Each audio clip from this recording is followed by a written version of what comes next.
atividade do anticristo, o Cristo de Satanás, e seu domínio mundial neste final de ciclo.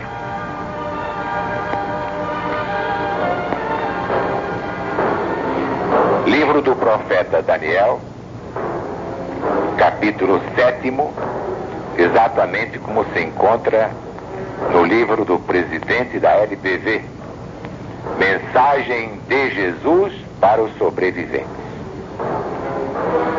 Capítulo 7º de Daniel.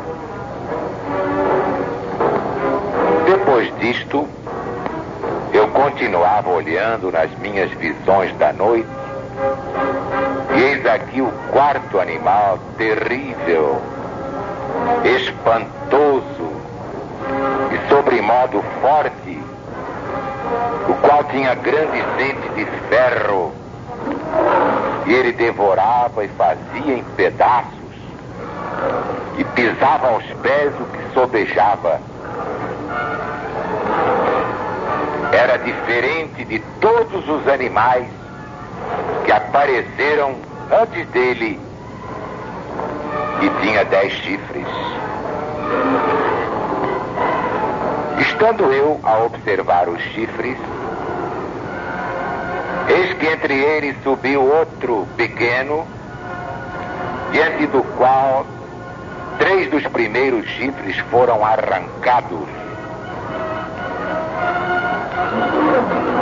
E eis que neste chifre havia olhos como os de homem,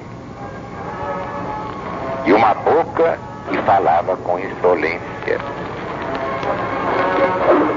Então tive desejo de conhecer a verdade a respeito do quarto animal, que era diferente de todos os outros, muito terrível, cujos dentes eram de ferro e cujas unhas eram de bronze, que devorava, fazia em pedaços e pisava aos pés o que sobejava. E também dos 10 chifres que tinha na cabeça, e do outro chifre que subiu, e diante do qual caíram 3, daquele chifre que tinha olhos e uma boca que falava com insolência, e parecia mais forte que os seus companheiros. Eu olhava, e eis que este chifre fazia guerra contra os santos e prevalecia contra eles.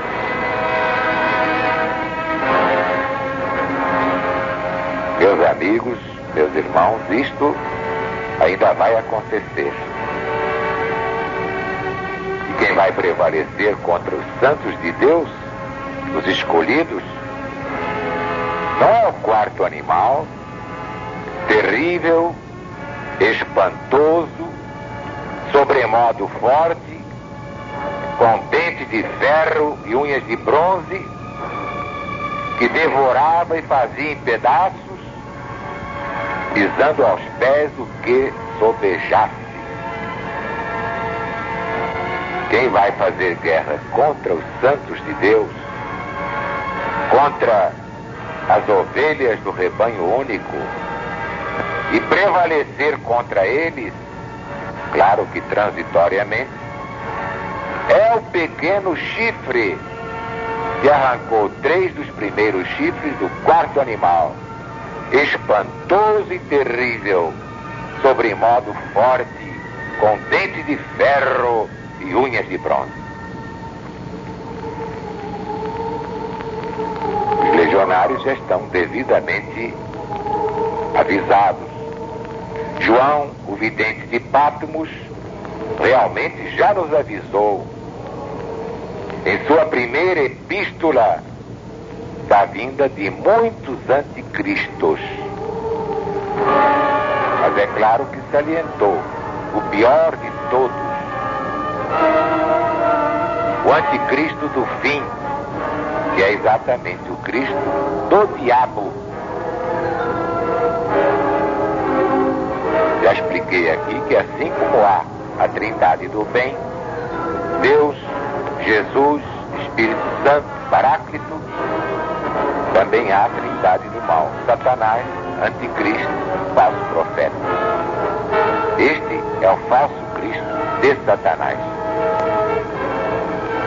E este, quem o define muito bem, é o apóstolo Paulo, na segunda epístola aos Tessalonicenses, capítulo 2, versículos 1 a 4. Irmãos, no que diz respeito à volta de nosso Senhor Jesus Cristo e a nossa reunião com Ele, nós vos exortamos a que não vos demovais de vossa mente, supondo tenha chegado o dia do Senhor. Ninguém, de nenhum modo, vos engane. Isso não acontecerá sem que venha primeiro a apostasia e seja revelado o homem da iniquidade, o filho da perdição, o qual se opõe e se levanta contra tudo que se chama Deus, a ponto de sentar no santuário de Deus, ostentando-se como se fosse o próprio Deus. Ninguém diria melhor. Isto prova que na parte profética das suas epístolas ou cartas, o apóstolo Paulo foi inspirado exatamente por Deus. Seus erros, que apontei em outra obra, representam a parte humana da Bíblia, e Deus não tem nada com isso. O próprio apóstolo dos gentios deixou duas advertências que liquidam este assunto. Primeira, na primeira epístola aos Coríntios, capítulo 14, versículos 21 e 22. Na lei está escrito: por outras línguas e por outros lábios falarei a este povo, mas nem ainda assim eles me ouvirão, diz o Senhor Deus. As línguas, pois, são um sinal não para os fiéis, mas para os infiéis.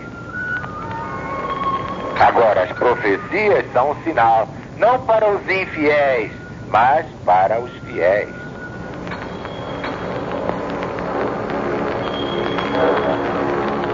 Profundíssimo, só podia ser de Deus. Vejam bem. As profecias são um sinal não para os infiéis, mas para os fiéis. Segunda advertência de Paulo apóstolo. Segunda a Timóteo, capítulo 3, versículos 16 e 17. Toda escritura divinamente inspirada é útil para ensinar, para repreender, para corrigir, para formar na justiça, a fim de que o homem de Deus seja perfeito, apto para toda obra boa. Ouviram com atenção?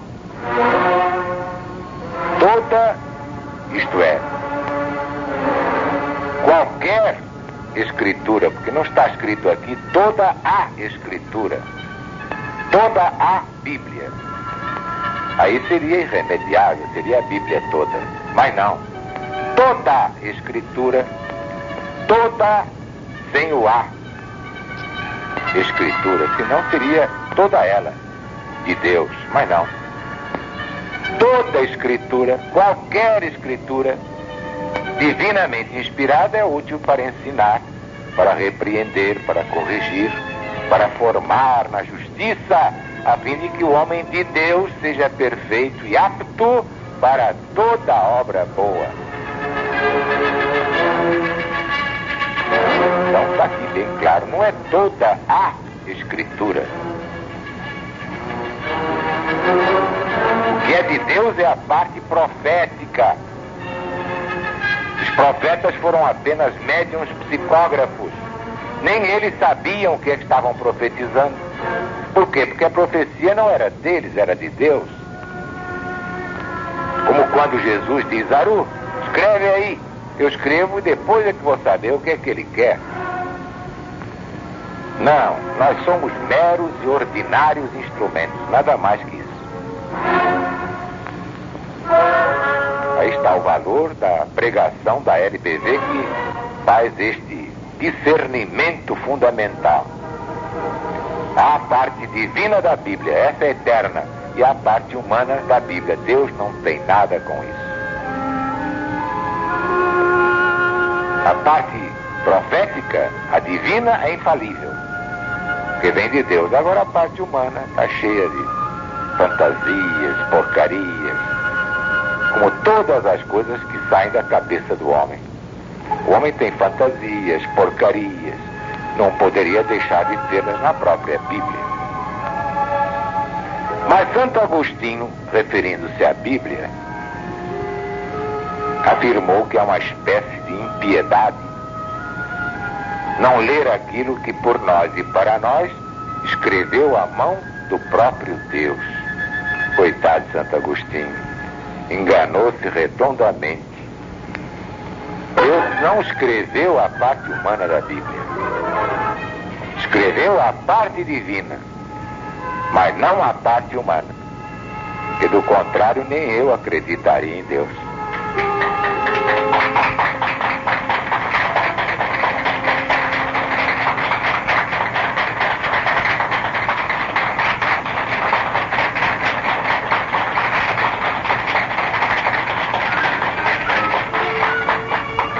Que a paz de Deus esteja no nosso coração de legionário fiel. E todos aqueles que se afastaram, estão com vergonha de voltar, deixem a vergonha de lado e voltem. Tratem de salvar suas almas, porque Deus está presente.